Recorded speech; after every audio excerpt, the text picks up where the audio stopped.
नमस्कार साथियों। उत्तर रेलवे दिल्ली मंडल की ओर से आप सभी का इस बेहद जरूरी सुरक्षा ब्रीफिंग में स्वागत है। आज हम बात करने वाले हैं उन खास निर्देशों पर जो गर्मियों के मौसम में सुरक्षित ट्रेन संचालन के लिए बहुत ही अहम है। जैसा कि हम सब जानते हैं, गर्मी का मौसम खासकर हमारे लोकोमोटिव के उपकरणों के लिए काफी चुनौतीपूर्ण हो सकता है। जैसे जैसे पारा चढ़ता है, सिस्टम पर दबाव भी सीधे तौर पर बढ़ता है और इसका नतीजा फेलियर और सेफ्टी से जुड़े रिस्क की संभावना बढ़ जाती है। इसीलिए अगले कुछ मिनट बहुत ध्यान से सुनिएगा। चलिए इन सभी निर्देशों को अच्छी तरह से समझते हैं ताकि हम आने वाली हर चुनौती के लिए पूरी तरह से तैयार रहें। तो चलिए शुरुआत करते हैं मुख्य मैकेनिकल जांचों से। इन्हें आप हमारी सुरक्षा की पहली और सबसे मजबूत दीवार समझ सकते हैं। क्यों? क्योंकि ये वो जांचें हैं जो हमें फिजिकली मतलब अपने हाथों से करनी है।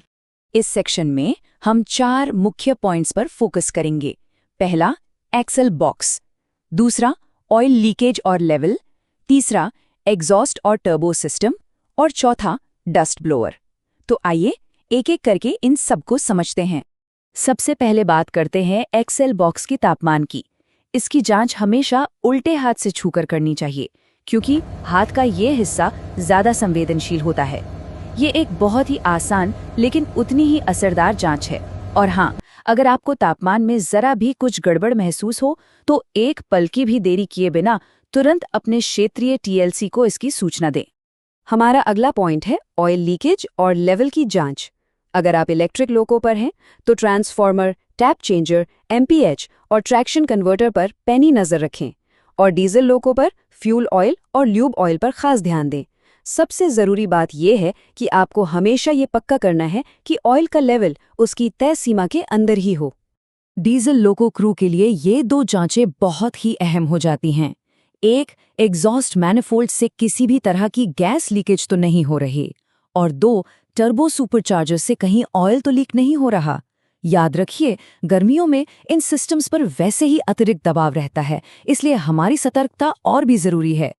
और डीजल लोको के लिए एक और बेहद महत्वपूर्ण जांच है, वो है साइक्लोनिक डस्ट ब्लोअर मोटर की।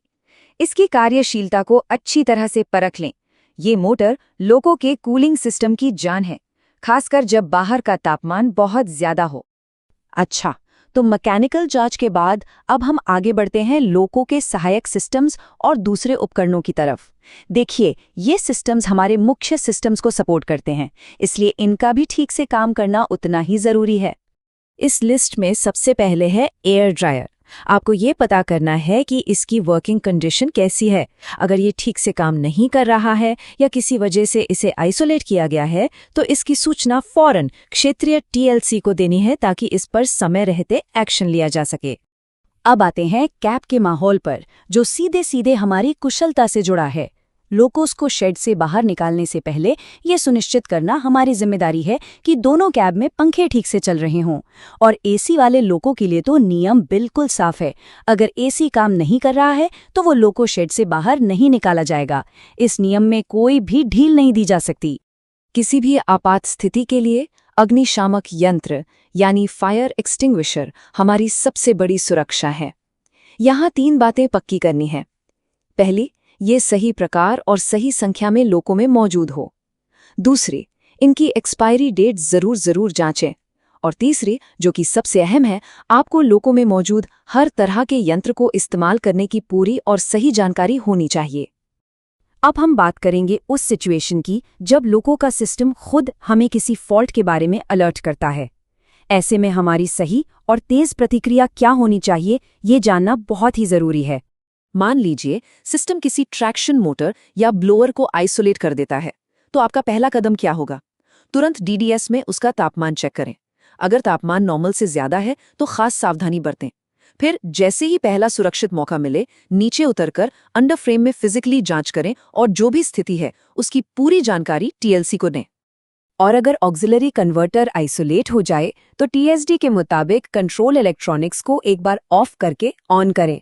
गर्मियों में ये एक सीरियस प्रॉब्लम है क्योंकि इसके आइसोलेट होने पर वेंटिलेशन कम हो जाता है, जिससे ओवरहीटिंग का खतरा कई गुना बढ़ जाता है। अगर ये ठीक नहीं होता तो टीएलसी को सूचित करना और लॉगबुक में इसे दर्ज करना दोनों ही अनिवार्य हैं।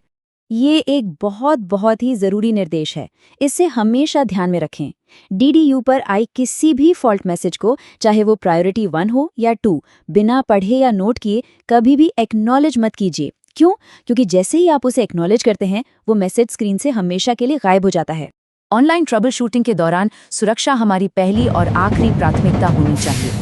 अगर सिग्नल एस्पेक्ट आपको इजाज़त दे रहा है और ऐसा करना पूरी तरह से सुरक्षित है, तो हमेशा कोशिश करें कि पहले ब्लॉक सेक्शन क्लियर कर लें। अगर ये मुमकिन नहीं है, तो पहले सिग्नल को ध्यान में रखते हुए गाड़ी को सुरक्षित खड़ा करें और उसके बाद ही ट्रबल शूटिंग का काम शुरू करें। अच्छा, अगर बैटरी से जुड़ा कोई फॉल्ट आता है, तो सबसे पहले चार्जर के इनपुट और आउटपुट की MCB यानी 100 और 110 को चेक करें और इस नंबर पर खास ध्यान दीजिए। अगर बैटरी वोल्टेज 86 वोल्ट या उससे कम दिखा रहा है, तो समझ जाइए कि ये एक गंभीर स्थिति है। और अगर वोल्टेज 82 वोल्ट से भी नीचे चला जाता है, तो ये खतरे की घंटी है।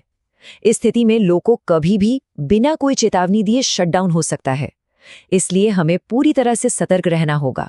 लोगों की तकनीकी सेहत की बात तो हो गई, अब बात करते हैं उस चीज की जो सबसे ज्यादा कीमती है, आपकी अपनी सेहत। साथ ही कुछ प्रशासनिक निर्देशों पर भी नजर डालेंगे।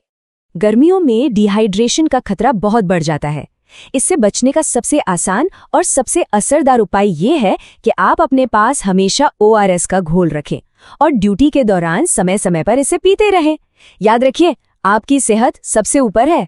आप तक ये जानकारी सही तरीके से पहुंचे, इसके लिए एक प्रशासनिक निर्देश भी जारी किया गया है। सभी मुख्य लोको निरीक्षकों को ये सुनिश्चित करने के लिए कहा गया है कि वे हर रनिंग स्टाफ को LP, ALP और LPS इन सभी पॉइंट्स पर अच्छी तरह से काउंसिल करें और समय समय पर उनकी जानकारी को जांचते भी रहें। आखिर में बस इस एक बात को हमेशा अपने जहन में रखिएगा, सुरक्षित रेल संचालन की सबसे मजबूत कड़ी कोई मशीन या कोई सिस्टम नहीं है, वो आप हैं। आपकी अपनी सतर्कता, आपका अनुशासन और आपकी समय पर की गई जांच ही सब कुछ है।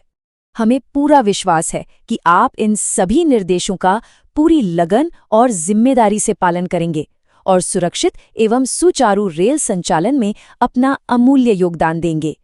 आप सभी का बहुत बहुत धन्यवाद। हमेशा सुरक्षित रहें और सतर्क रहें।